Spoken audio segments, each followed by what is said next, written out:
my Dare to Keep Kids Off Drugs t-shirt straight until I was a senior in high school. I was, like, on the lookout all the time for drug pushers who would try to sell me cocaine or bad kids who told me I wasn't cool unless I sniffed glue. Those are the kinds of things they warn you about, but those things never really happen. I mean, at least they never really happened to me. If I had, I would have been ready.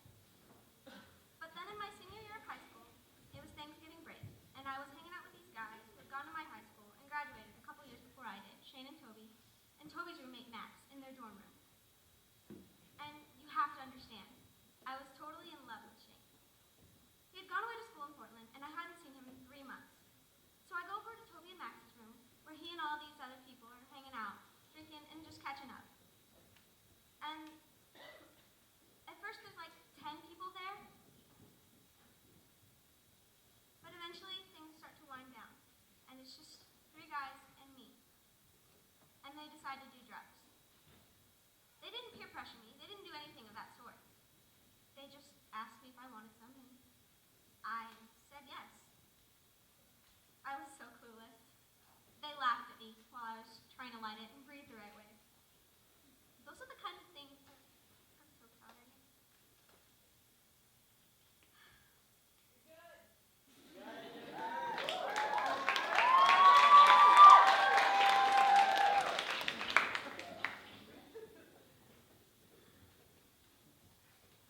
Lots of people don't get high the first time they smoke, but I did. Like, whoa. So that's how I discovered that I really did like drugs. It's a completely brilliant invention. When I try, everything is relaxed and everything is funny. I'm never really relaxed in real life. And I feel smart and insightful and so creative. It's like this great little vacation from myself.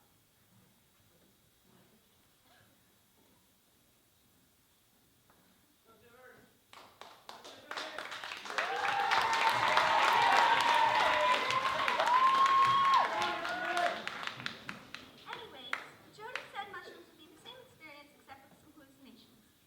Some hallucinations. Peach, understatement much? I think we were all tripping way harder than we thought we would. Erica, obviously she was the most scared. It was more disturbing than I thought it would be. I thought maybe it would be scary, but like, in a fun way. I mean, I figured, if you know that you're tripping, then you can't really get freaked out, because you know that whatever you're seeing isn't real, right? But that doesn't quite work that way. Because yeah, you know that what you're seeing isn't real, so it should just be just like watching a movie without a screen.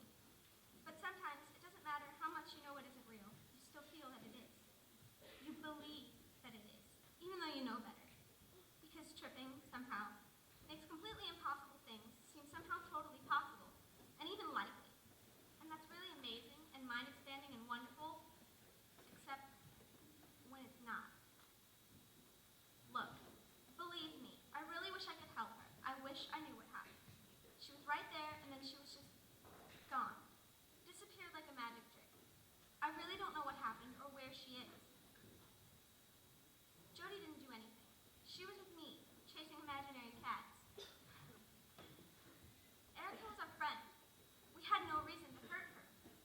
I mean, yeah, she had problems. She took medication. She went to therapy. And yeah, I mean, I feel guilty that we gave her drugs. We should have realized her brain was different than others. But she thought she could experience.